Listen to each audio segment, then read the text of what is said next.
नमस्कार, कच्चा चिट्ठा देख रहे हैं आप और मैं आपके साथ प्रिया बिस्ट। हमारे देश का संविधान हमें आज़ादी देता है अपना नेता चुनने की, अपने मताधिकार का इस्तेमाल करने की। लेकिन क्या हो जब जनता एक ऐसे शख्स को चुनकर संसद तक पहुंचा दे जिसने थाने पर हमला किया हो, जिस पर देश के खिलाफ गतिविधियों के आरोप लगे हों। अगर आपको ये किसी फिल्म की कहानी लग रही है तो बिल्कुल गलत सोच रहे हैं आप। क्योंकि ये किसी फिल्म का सीन नहीं है, ये कहानी है हमारे आज़ाद भारत की। क्योंकि अब हमारे देश की संसद में दो देशद्रोह के आरोपियों की एंट्री हो गई है, जिसने देश में लोकतंत्र का मजाक बना दिया है। देश के खिलाफ साजिश रचने के आरोपी ने संसद में शपथ लेकर लोकतंत्र के मुंह पर तमाचा जड़ा है। क्योंकि विपक्षी नेता मोदी विरोध में इतना ज्यादा लीन हो गए हैं कि उनका रिजल्ट अब देखने को मिल रहा है।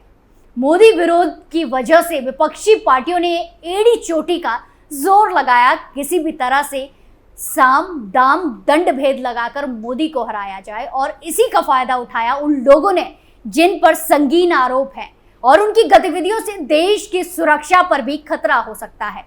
तो क्या कुछ है पूरी कहानी और किन दो खूंखार संगीन आरोपियों ने ली है संसद की सदस्यता, इसी का पूरा कच्चा चिट्ठा खोलेंगे। देश के इतिहास का सबसे काला दिन, दो खूंखार अपराधियों ने ली संसद की सदस्यता। मोदी विरोधी विपक्ष ने डुबाई देश की नैया। अमृतपाल सिंह और इंजीनियर रशीद ने ली शपथ। कहा जाता है कि किसी से नफरत इतनी ज्यादा भी ना करो कि उसका खामियाजा देश को भुगतना पड़े। लेकिन विपक्षी पार्टियां मोदी विरोध में इतना ज्यादा डूब गई हैं कि लोकसभा चुनाव के नतीजों में ऐसे लोगों को जनता ने चुन लिया है जिन्हें जेल से बाहर तक आने का हक ही नहीं होना चाहिए। अब संसद की सदस्यता जिन लोगों ने ली है, उनमें से एक ने तो साफ तौर पर संविधान को मानने से इनकार कर दिया था और अलग देश की लगातार मांग करता रहा है। तो चलिए इन दोनों की कुंडली से आपको रूबरू करवाते हैं। सबसे पहले आपको बताते हैं कट्टर सिख उपदेशक और खालिस्तान समर्थक अमृतपाल के बारे में, जिसने संसद में कड़ी सुरक्षा के बीच शपथ ली। दरअसल खालिस्तान समर्थक अमृतपाल सिंह को लोकसभा सांसद के तौर पर 5 जुलाई को शपथ दिलाई गई। अमृतपाल को शपथ दिलाने के लिए असम के डिब्रूगढ़ जेल से दिल्ली लाया गया था। इसके लिए बाकायदा सुरक्षा के कड़े इंतजाम किए गए थे। मिली जानकारी के मुताबिक अमृतपाल सिंह को 5 जुलाई को तड़के कड़ी सुरक्षा के बीच पहले एयरपोर्ट लेकर आया गया था। इस दौरान अमृतपाल सिंह की सुरक्षा में पंजाब पुलिस के 8 जवान तैनात। अमृतपाल को जेल से एयरपोर्ट तक लाने और फिर दिल्ली की फ्लाइट पकड़ने तक असम पुलिस और स्थानीय प्रशासन ने भी सभी तरह के इंतजाम किए थे।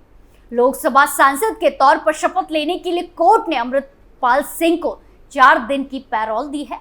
आपको बता दें कि अमृतपाल सिंह पंजाब के खंडूर साहिब निर्वाचन क्षेत्र से चुनाव जीता है। आपको बता दें कि अमृतपाल सिंह को 4 दिन की पैरोल दी गई है। कोर्ट ने सशर्त दी है पैरोल। अमृतपाल सिंह को बतौर सांसद शपथ लेने के लिए कोर्ट ने सशर्त पैरोल दी है। पंजाब में अमृतसर के जिला मजिस्ट्रेट की तरफ से जारी पैरोल आदेश में निर्धारित शर्तों के मुताबिक राष्ट्र राजधानी में रहने के दौरान सिंह, उनके रिश्तेदार या परिवार के सदस्य मीडिया में कोई बयान नहीं देंगे। अमृतपाल सिंह को पिछले साल 30 अप्रैल को अमृतसर से गिरफ्तार किया गया था। अमृतपाल सिंह वारिस पंजाब देश संगठन के प्रमुख है। वो अपने 9 सहयोगियों के साथ राष्ट्रीय सुरक्षा कानून के तहत जेल में बंद है। अमृतपाल को यह भी निर्देश दिया गया है कि वो राष्ट्रीय सुरक्षा को खतरे में डालने वाली गतिविधियों से दूर रहे। पिछले महीने लोकसभा चुनाव में जीतने के बाद जेल में बंद अमृतपाल सिंह से उसके माता पिता तरसेम सिंह और बलविंदर कौर और पत्नी किरणदीप कौर ने मुलाकात की थी। शर्तों के मुताबिक पैरोल के दौरान अमृतपाल सिंह को दिल्ली में ही रहना होगा। उनका यात्री ठहराव भी दिल्ली में ही होगा। इस दौरान वो रैया स्थित अपने घर में नहीं जा सकते, ना ही अपने लोकसभा क्षेत्र और ना ही पंजाब जा सकते हैं। पैरोल के दौरान भी अमृतपाल सिंह को सुरक्षा घेरे में ही रहना होगा। अमृतपाल सिंह ने कांग्रेस के कुलमबीर सिंह जीरा को हराकर निर्दलीय उम्मीदवार के तौर पर खंडूर साहिब सीट से 1,97,000 वोटों से जीती है हासिल की है। अमृतपाल और उसके एक रिश्तेदार सहित संगठन के 10 सदस्य 1 साल से अधिक समय से जेल में हैं। इन लोगों को पंजाब के विभिन्न हिस्सों से राष्ट्रीय सुरक्षा अधिनियम के तहत गिरफ्तार किया गया था।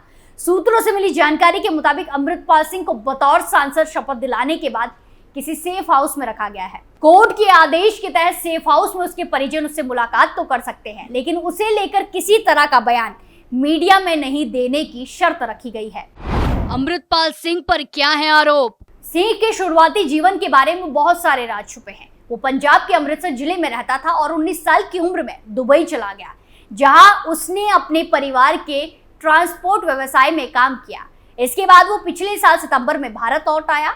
उसी महीने उसने वारिस पंजाब डे का प्रमुख नियुक्त किया गया, जो एक भारतीय अभिनेता और कार्यकर्ता दीप सिंधु द्वारा स्थापित एक संगठन है, जिसकी फरवरी 2022 में एक सड़क दुर्घटना में मौत हो गई थी। यह संगठन प्रधानमंत्री नरेंद्र मोदी सरकार द्वारा लाए गए कृषि सुधारों के खिलाफ किसानों को लामबंद कराने के लिए एक विशाल अभियान का हिस्सा था। भारत लौटने के बाद से सिंह सिखों के अधिकारों की सुरक्षा के लिए मार्च का नेतृत्व कर रहा था, जिसकी संख्या भारत की जनसंख्या का 1.7% है। खालिस्तान आंदोलन के समर्थकों के बीच अमृतपाल सिंह के भाषण तेजी से लोकप्रिय हो गए हैं। खालिस्तान आंदोलन 1947 में औपनिवेशिक ब्रिटिश शासन में भारत की स्वतंत्रता के समय शुरू हुआ, जब कुछ सिखों ने पंजाब राज्य के भीतर एक स्वतंत्र सिख राष्ट्र बनाने की मांग की। यह आंदोलन 1970 और 1980 के दशक में अपने चरम पर पहुंचा। सिंह का दावा है कि उन्हें इस दौरान आंदोलन के अग्रणी व्यक्ति जरनैल सिंह भिंडरावाले से प्रेरणा मिली थी। भिंडरावाले ने पंजाब राज्य के भीतर अधिक स्वायत्तता की वकालत की थी, न कि अलग सिख राज्य की। भारत सरकार ने भिंडरावाले पर सशस्त्र विद्रोह का नेतृत्व करने का आरोप लगाया, जिसमें 2 दशकों तक चली हिंसा में हजारों लोग मारे गए। भिंडरावाले और उसके समर्थक 1984 में मारे गए थे, जब भारतीय सेना ने सिख धर्म के सबसे पवित्र तीर्थ स्थल स्वर्ण मंदिर पर हमला किया था। सिंह ने भिंडरावाले की शैली अपनाई है, उसी जैसे कपड़े पहने और लंबी दाढ़ी रखी है।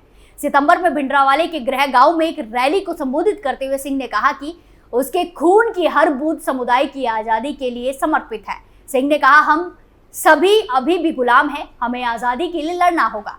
खालिस्तान आंदोलन को वर्तमान भारतीय सरकार द्वारा सुरक्षा के लिहाजे से खतरा माना जाता है तथा उस पर प्रतिबंध लगा दिया गया है। सिंह की गिरफ्तारी के लिए जिम्मेदार घटनाओं की श्रृंखला फरवरी में शुरू हुई, जब उनके सैकड़ों समर्थकों ने जेल में बंद एक सहयोगी की रिहाई की मांग को लेकर तलवारें और बंदूकों के साथ पंजाब के एक पुलिस थाने पर धावा बोल दिया।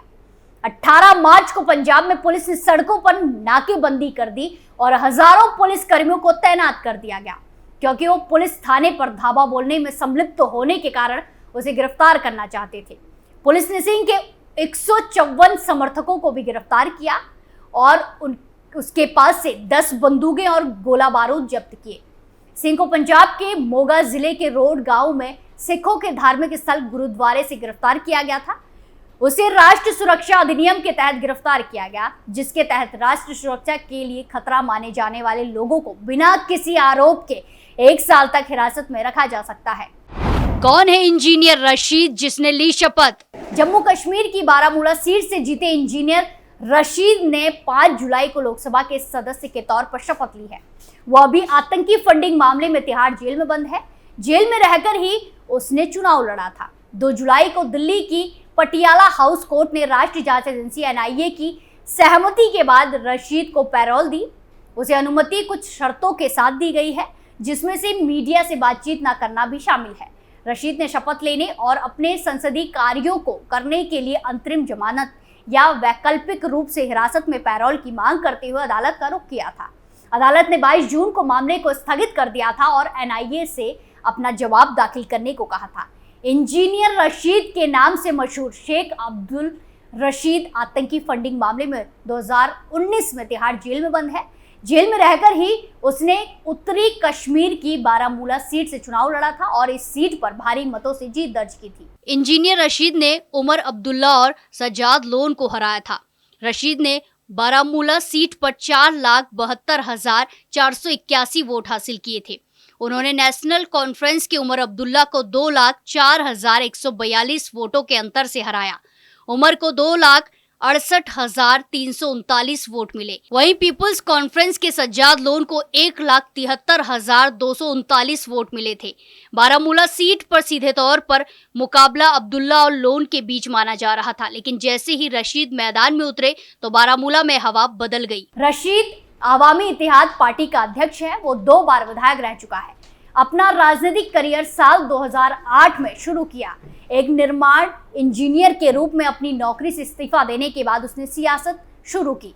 महज 17 दिनों के अभियान के बाद उसने उत्तरी कश्मीर के कुपवाड़ा जिले के हंदवाड़ा शहर में लंगेट की निर्वाचन सीट जीत ली थी।